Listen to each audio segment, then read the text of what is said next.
காலவெளியில கூட சமூகத்துல கர்த்தருடைய வார்த்தையை தியானிக்கும்படியாய் தேவன் உதவி செய்தபடினாலே நான் கர்த்தரை ஸ்தோத்திரிக்கிறேன். என்னோடு கூட சேர்ந்து திரும்பிக் கொள்வோம். நீதிமொழிகளின் புஸ்தகம் 19ஆம் அதிகாரம் 21ஆம் வசனத்தை நாம் சேர்ந்து வாசிக்கிறோம்.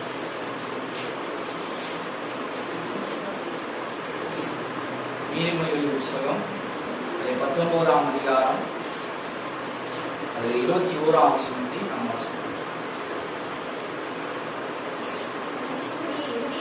மனுஷருடைய இதயத்தின் எண்ணங்கள் அநேகம், ஆனாலும் கர்த்தருடைய யோசனையோ நிலைத்திருக்கும். கர்த்தருடைய நாமம் பயன்படாதாக. இங்கே நாம் வாசிக்கிறது போல நீதிமொழிகளின் புஸ்தகம் 19ஆம் அதிகாரம் 21ஆம் வசனம் சொல்கிறது, மனுஷருடைய இருதயத்தின் எண்ணங்கள் அநேகம், ஆனாலும் கர்த்தருடைய யோசனையோ அது யோசனையே நிலைத்திருக்கும் என்று வேதவசனம் சொல்கிறது. இதே 16ஆம் அதிகாரம் 3ஆம் வசனத்தை கூட வாசிப்போமே. உன் செய்களை கர்த்தருக்கு ஒப்புவி, அப்பொழுது உன் யோசனைகள் உறுதிப்படும். வேதவசனத்தில் பார்க்கும்போது முதல்ல வாசித்தலான பகுதியில் பார்க்கும்போது ஆனாலும் கர்த்தருடைய யோசனையே என்ன செய்யுமா நிலைத்திருக்கும். இதுல பார்க்கும்போது இரண்டாவதாய் நம்ம பார்ப்போம். நீதிமொழி 16 சொல்லப்பட்டிருக்கிறது, அவருடைய யோசனைகள் என்ன செய்யப்படும், உறுதிப்படும் என்று அது சொல்லப்படுகிறது. நம்முடைய செய்களை எல்லாவற்றையும் கர்த்தருக்கு ஒப்புவிக்கும் போது அப்பொழுது நம்முடைய யோசனைகளை ஆண்டவர் என்ன செய்வார், உறுதிப்படுத்துகிற தேவனாய் இருக்கிறார். இந்த காலகட்டத்தில் பார்க்கும்போது அநேக யோசனை மூலமாக இந்த பணரோ எப்படியாவது தேசத்திற்கு மாற்றணும்னு சொல்லி தேசத்தில் உள்ள தலைவர்கள் முக்கியமான அதிபர்கள்லாம் என்ன செய்யறாங்கன்னா அநேக யோசனைகள் பண்ணி கொண்டு இருக்கிறாங்க. ஆனாலும் எல்லா மனிதனுடைய யோசனையை பார்க்கிறோம், யாருடைய யோசனையை நிலைத்திருக்கும், கர்த்தருடைய யோசனை மாற்றம் தான் இந்த பூமியில நிலைத்திருக்கும். அதே போல நம்முடைய குடும்பத்தில் உள்ள காரியமானாலும் நம்முடைய தனிப்பட்ட வாழ்க்கையில் உள்ள காரியம் எந்த யோசனை நாம் யோசித்துக் கொண்டு இருந்தாலும் அதை நாம் கர்த்தருக்கு உபயோகிக்கும் போதுதான் நம்முடைய யோசனைகள் உறுதிப்படும். அதே போல நமக்கு ஆண்டவர் நம்ம மேல என்ன யோசித்து வைத்திருக்கிறாரோ, என்ன நன்மையை வைத்திருக்கிறாரோ, என்ன ஆசீர்வாதம் வைத்திருக்கிறாரோ அதைதான் அவர் என்ன செய்வாங்க, நிறைவேற்றுவார். ஆமென், ஹல்லேலூயா. ஆனாலும் இந்த பூமியில வாழும்போது நம்முடைய யோசனையின்படி அநேக ஷார்ட்கட்டை நம்ம பயன்படுத்தாபடி கர்த்தருடைய யோசனைப்படி நாம் நடப்போமானால் நிச்சயமாகவே இந்த வாழ்க்கையில எல்லா நன்மையும் ஆசீர்வாதமும் நம்மை பின்தொடர்ந்து வரும் நிச்சயமாக. ஆமென், ஹல்லேலூயா. கர்த்தருடைய யோசனை எப்படி இருக்கும் என்று சொல்லி இந்த காலவெளியில ஒரு 3 காரியங்களை நான் சொல்ல விரும்புகிறேன். கர்த்தருடைய யோசனை அது எப்படிப்பட்டதா இருக்கும். நாம் எடுக்கிற யோசனை காட்டிலும் கர்த்தர் எடுக்கிற யோசனை அது பெரிதா இருக்கும். வேதத்தின்படி அநேக காரியங்கள் பார்க்கும்போது அநேக தேவனுடைய தாசர்கள் பார்க்கும்போது அவருடைய யோசனைப்படி நடவாமல் கர்த்தருடைய யோசனைப்படி நடந்ததுனால அவருடைய குடும்பங்களும் அவருடைய வாழ்க்கையும் எத்தனையோ பிள்ளைகள் எத்தனையோ பரிசுத்தவான்களுடைய இதெல்லாம் பார்க்கும்போது அவர்கள் ஆசீர்வதிக்கப்பட்டிருக்கிறார். ஆனாலும் இந்த காலவெளியில் ஒரு 3 விதமான யோசனை, கர்த்தருடைய யோசனை எப்படி இருக்கும் என்று சொல்லி நம்ம வேதத்திலிருந்து பார்ப்போம். முதலாவது காரியமாய் கர்த்தருடைய யோசனை எப்படி இருக்கும்னா அவருடைய வார்த்தையின்படி இருக்கும். ஆமென், ஹல்லேலூயா. இரண்டாவது காரியமாய் பார்க்கும்போது அவருடைய யோசனை எப்படி இருக்குன்னா அவருடைய சுவிசேஷம், அவருடைய வாயிலிருந்த வார்த்தை வந்ததான அந்த சுவிசேஷத்தின் மூலமாய் அவருடைய வார்த்தைகள் எப்படி இருக்கிறதோ அதன்படி என்ன செய்யும், யோசனைகள் நிலைநிற்கப்படும். மூன்றாவதாய் பார்க்கும்போது அவருடைய யோசனைகள் எப்படி இருக்குன்னா எல்லா மனுஷரும் இணையும் போது அவருடைய யோசனைகள் என்ன செய்யணும், நிறைவேறும். ஆமென், ஹல்லேலூயா. 3 விதமான யோசனைகள் சொன்னேன். முதலாவது அவருடைய வார்த்தையின் மூலமாய் அவருடைய யோசனைகள் நிறைவேறும். இரண்டாவது அவர் சுவிசேஷத்தின் மூலமாய் அவருடைய யோசனைகள் நிறைவேறும். மூன்றாவது பார்க்கும்போது எல்லா மனிதனும் இணையும் போது அவருடைய யோசனைகள் நிறைவேறும் என்று வேதவசனம் சொல்கிறது. முதலாவது நாம் பார்ப்போம். என்னோடு கூட செய்தி திருப்பிக் கொள்வோம். வெளிப்படுத்தல் புத்தகம் அதில் 17ஆம் அதிகாரம் அதில் 17ஆம் வசனத்தை வாசிப்போம். 17 வெளிப்படுத்தல் புத்தகம்.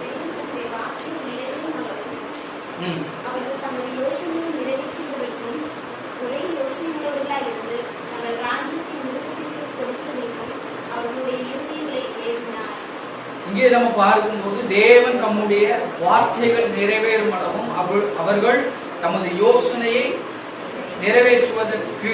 ஆமென், ஹல்லேலூயா. இங்கே பார்க்கும்போது முதலாவதாய் பார்க்கும்போது அவருடைய வார்த்தை என்ன செய்யும்னா அவர் வார்த்தை என்ற யோசனைகள் என்ன செய்யும், நிறைவேறும். வேத புத்தகத்தில் பார்க்கும்போது வெளிப்படுத்தல் பார்க்கும்போது அவர் சொன்னதான ஒவ்வொரு வார்த்தையும் இந்த காலகட்டத்தில் என்ன செய்ய நிறைவேறிக்கொண்டே இருக்கிறது. ஆனாலும் கர்த்தருடைய வார்த்தை அது இருபுறமும் அது கருத்துல பட்டயம். எந்த மனுஷனாலும் அதை வளைக்க முடியாது, அது நிமிக்க முடியாது, எந்த இதுவும் ஒன்று செய்ய முடியாது. ஆனால் அவருடைய வார்த்தையின்படி அவர் அந்த வார்த்தையில சொல்லப்பட்டிருக்கிற யோசனைகளின்படி நாம் செய்வோமானால் நம்முடைய வாழ்க்கை ஆசீர்வதிக்கப்படும். நம்முடைய குடும்பங்கள், நம்முடைய பிள்ளைகள் எல்லாரும் என்ன செய்வார்கள்? ஆசீர்வதிக்கப்படுவார்கள். அதே இதுல கொஞ்சம் ஒரு எபிரேயர்ல வாசிப்போம். எபிரேயர் 4ஆம் அதிகாரம் 12ஆம் வசனத்தை கூட வாசிப்போம். எபிரேயர் 4:12. தேவனுடைய வார்த்தையானது ஜீவனும் வல்லமையும் எந்த பட்டயத்திலும்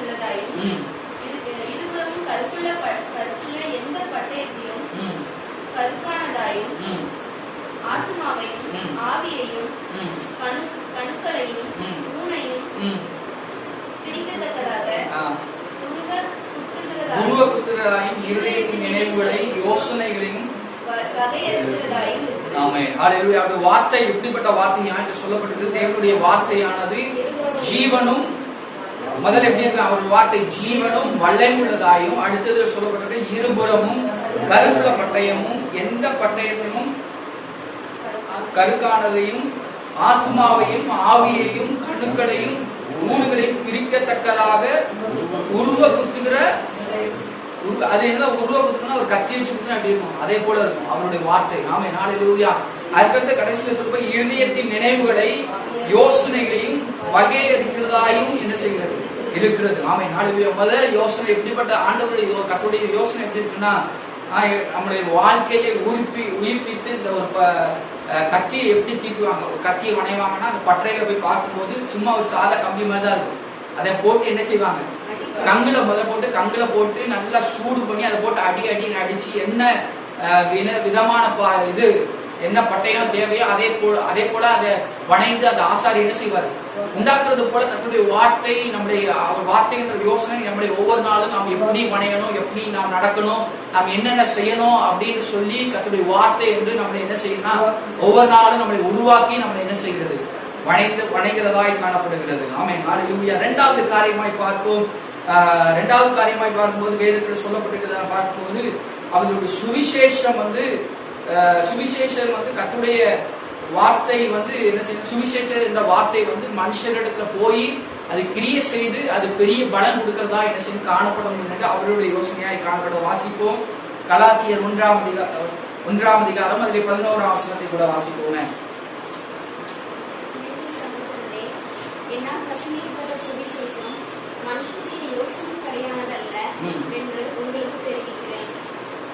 இங்க சொல்லப்பட்டிருக்கிறது 1ஆம் அதிகாரம் 11ஆம் வசனம் சொல்கிறது, மேலும் சகோதரரே, என்னால் பிரசங்கிக்கப்பட்ட சுவிசேஷம் மனுஷருடைய யோசனைப்படி அல்லவென்று உங்களுக்கு தெரிவிக்கிறேன். ஆமென். ஹல்லேலூயா.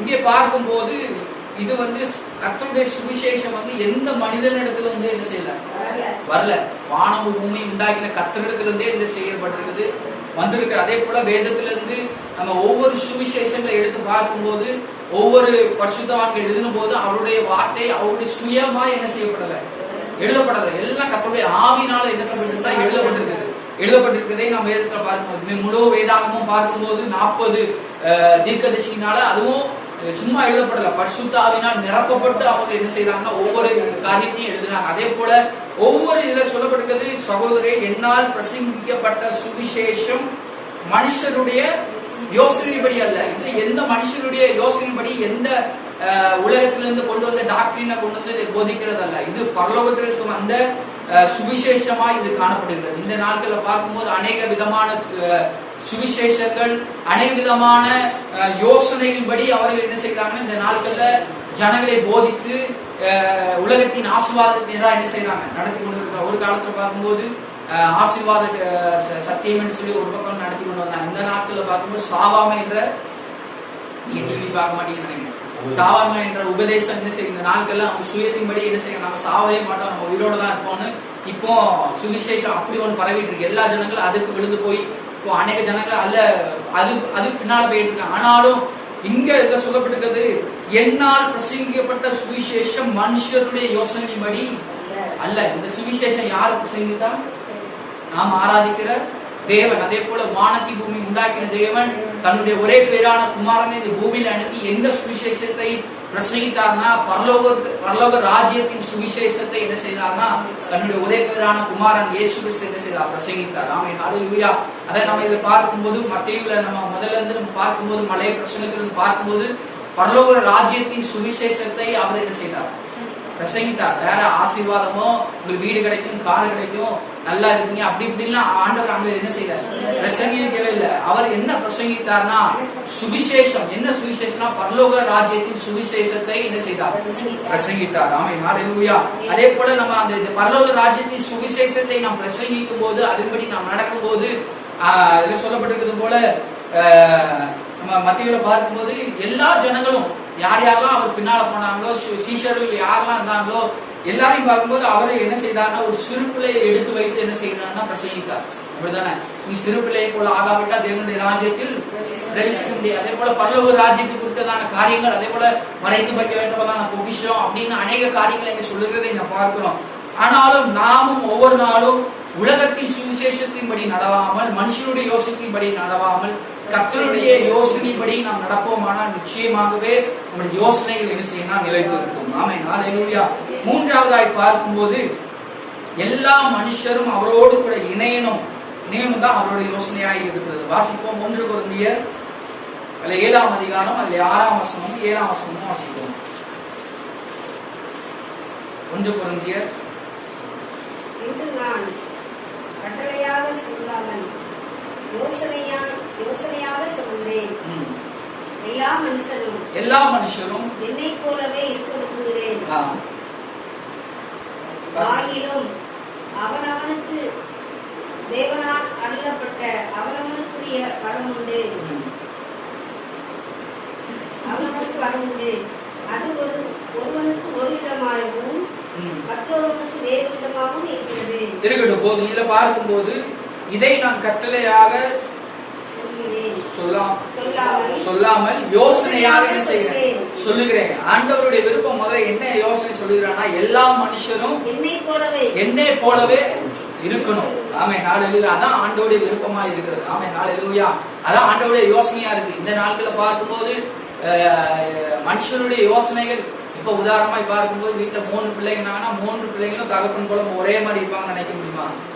எல்லாரும் வித்தியாசமா தான் என்ன செய்வாங்க இருப்பாங்க. ஆனாலும் விருப்பம், தகப்பனுடைய விருப்பம் என்னது, எல்லாரும் என்ன போல இருக்கணும். அதே போல நான் என்ன செய்யறேன்னா அதை தான் என்ன செய்யணும் அப்படின்னு விருப்பம் இருக்கிறது போல இதே போல வானத்தை பூமி உண்டாக்கின தேவனுக்கும் இதே போல ஒரு விருப்பம் யோசனை இருக்கதான் செய்யும்.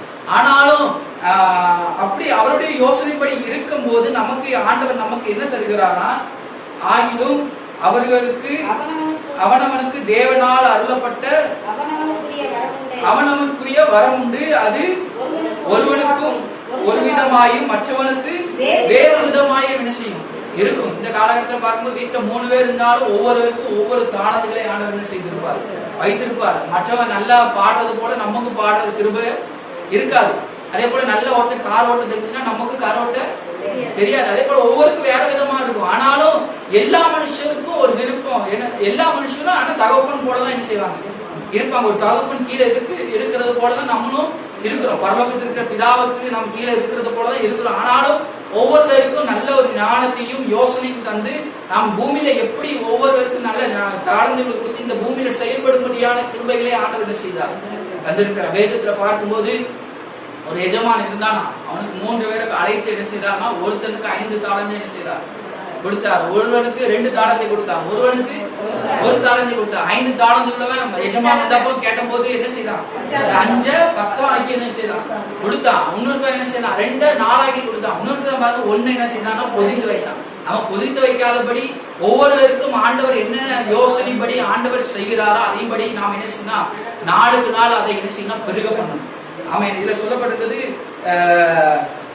ஆகிலும் அவனுக்கு தேவனால் அருளப்பட்ட வரம் உண்டு, ஆவிக்குரிய வரம் உண்டு. நமக்கும் ஆண்டவர் ஒவ்வொருவருக்கும் ஒவ்வொரு வரங்களை ஆண்டவர் செய்திருக்கிறார். வைத்திருக்கார். சில பேருக்கு நல்லா பாடலாம், நல்லா ஆராதிக்கலாம், சில பேருக்கு நல்லா ஜெபிக்கலாம், ஒவ்வொருவருக்கும் நல்ல தாளந்துகளை ஆண்டவர் என்ன செய்திருக்கலாம், கொடுத்திருக்கலாம். அதை நாம் என்ன செய்யணும்னா ரோஜனப்படுத்தி வரக்கூடிய இந்த வீட்டுல இருக்கிற நாட்கள் அதை என்ன செய்யலாம்னா பெருகப்படுத்தலாம். ஆமென், ஹல்லேலூயா. அந்த கர்த்தருடைய யோசனைப்படி நாம் செய்வோமானா நிச்சயமாகவே நம்முடைய ஆவிக்குரிய வரங்கள் ஒவ்வொரு நாளும் என்ன செய்யும், பெரிய கிரியை செய்யும். கடந்த நாட்கள்ல ஒரு தேவதாசன் கடந்த நாட்கள்ல ஒரு வாய்ஸ் எனக்கு தனிப்பட்ட முறையில் அனுப்புனாங்க. என்னன்னா அவர் சொன்னாரு, நீங்க வீட்டுல இருக்கிற நாட்கள்ல அடுத்த முறை உங்களை சந்திக்கும் போது இருக்கிறதை காட்டிலும் நீங்க என்ன செய்யணும், வித்தியாசமா இருக்கணும். ஏன்னா சபைக்கு போக முடியாது, தேவனை ஆராதிக்க முடியாது, நல்லா ஆவியில் நிரப்ப முடியாது அப்படின்னு நிறைய திட்டங்கள்லாம் போடுறாங்க. ஆனாலும் அதை கண்டு நம்ம சோர்ந்து விடாதபடி வீட்டுல உட்காந்து நம்ம சபையில எப்படி ஆராதிக்கணும் அப்படியே நாம் ஆராதிப்போம்னா நிச்சயமாகவே நாம் ஒரு ஆலயமா என்ன செய்யணும், மாறணும். ஏன்னா சபை கட்டி நம்ம சபைக்கு வந்து பழகினதுனால வீட்டுல இருக்கிறது ஜோம்னதுக்கு ஆராதிக்க சில பேருக்கு பயங்கர கஷ்டமா இருக்கும். ஆனா என்ன செய்யும், துக்கமா இருக்கும். ஆனாலும் அது இப்போ அது சில ஒவ்வொருக்கும் ஒவ்வொரு காலங்களை ஆண்டவர் செய்திருக்கிறார், வைத்திருக்க. இந்த காலகட்டத்தில் நம்ம வீட்டுல இருக்கணும், வீட்டுல இருக்க ஆராதிக்கணும் ஒரு காலத்தை ஆண்டவர் நமக்கு வைத்திருக்கிறதுனால நம்ம வீட்டுல இருந்தாலும் நம்ம என்ன செய்யணும்னா எல்லா மனிதரும் இணைந்து நாம் என்ன செய்யணும், ஜெபிக்கணும், ஆராதிக்கணும், எல்லாம் செய்யணும். நிச்சயமாகவே நமக்குரிய வரங்களை ஆண்டவர் அவர் பெருகமன அவர் வல்லமுள்ள தேவனாய் இருக்கிறார். ஆமென், ஹல்லேலூயா. இதிலே பார்க்கும்போது மீகா 4ஆம் அதிகாரம் அதில் 12ஆம் வசனத்தை கூட நாம் வாசிப்போம். மீகா 4ஆம் அதிகாரம் அதில் 12ஆம் வசனம்.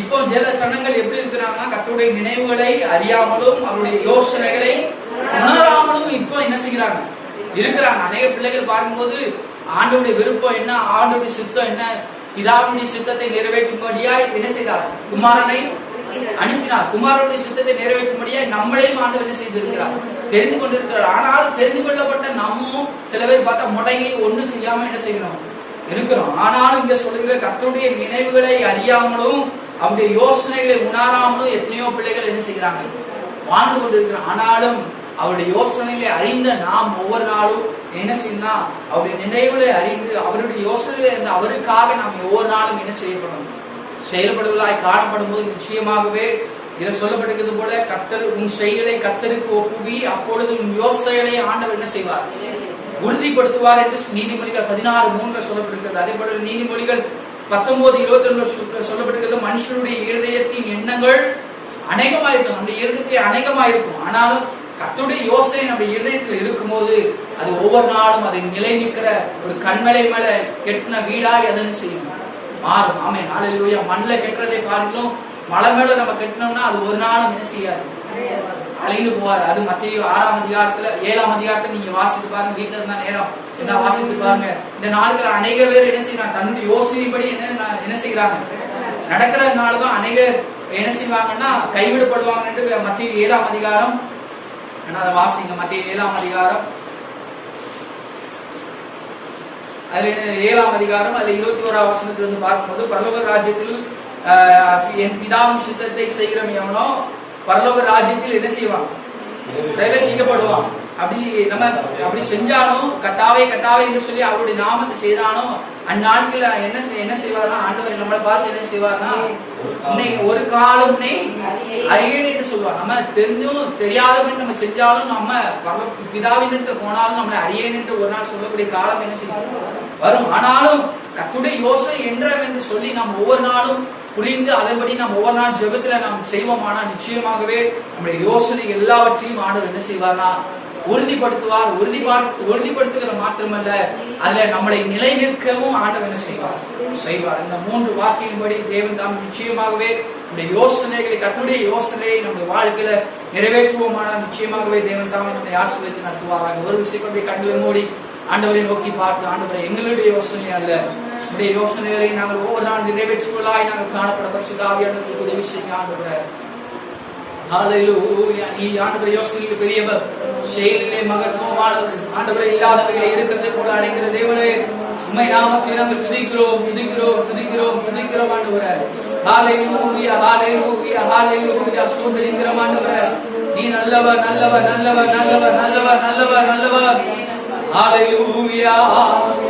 யோசனையில் பெரியவரே ஆராதனை ஆராதனை செயல்களிலே வல்லவரே ஆராதனை ஆராதனை யோசனையில் பெரியவரே ஆராதனை ஆராதனை செயல்களிலே வல்லவரே ஆராதனை ஆராதனை. அன்பு தெய்வமே, ஆண்டவரே, இந்த யோசனையின்படி நாங்கள் செய்வதற்கு இந்த நாளிலே நாங்கள் அர்ப்பணிக்கிறோம். ஆண்டவர் பிதாவுடைய சித்தத்தை நிறைவேற்றும்படியாக குமாரனை அனுப்பினது போல குமாரனுடைய சித்தத்தை நிறைவேற்றும்படியாக எங்களை அழைத்து ஆண்டவரை ஒவ்வொரு நாளும் தேவனுடைய ராஜ்யத்தை இந்த பூமியை நாங்கள் செய்து ஆண்டவரை உம்மண்டை நாங்கள் வருவதற்கு எங்களை நாங்கள் அர்ப்பணிக்கிறோம். ஆண்டவரே சோதரிக்கிறோம். ஆண்டவரே, மனிதன் ஆண்டவரை அநேக யோசனைப்படி நடந்தாலும் ஆண்டவரை அப்பா உம்முடைய யோசனைப்படி நாங்கள் நடக்கும்போது அந்த யோசனைகள் அது உறுதிப்படும், அது நிச்சயமாகவே அதை நிலை நிற்கும் என்று நாங்கள் வேதத்தினர் நாங்கள் பார்த்திருக்கிறோம். தேவன் தாமே எங்களோடு கூட இருந்து உங்களுடைய யோசனைப்படி நாங்கள் ஒவ்வொரு நாள் நடப்பதற்கு எங்களை நாங்கள் அர்ப்பணிக்கிறோம். கர்த்தர் நாங்கள் ஒப்புக்கொள்கிறோம். இயேசுவின் நாமத்தில்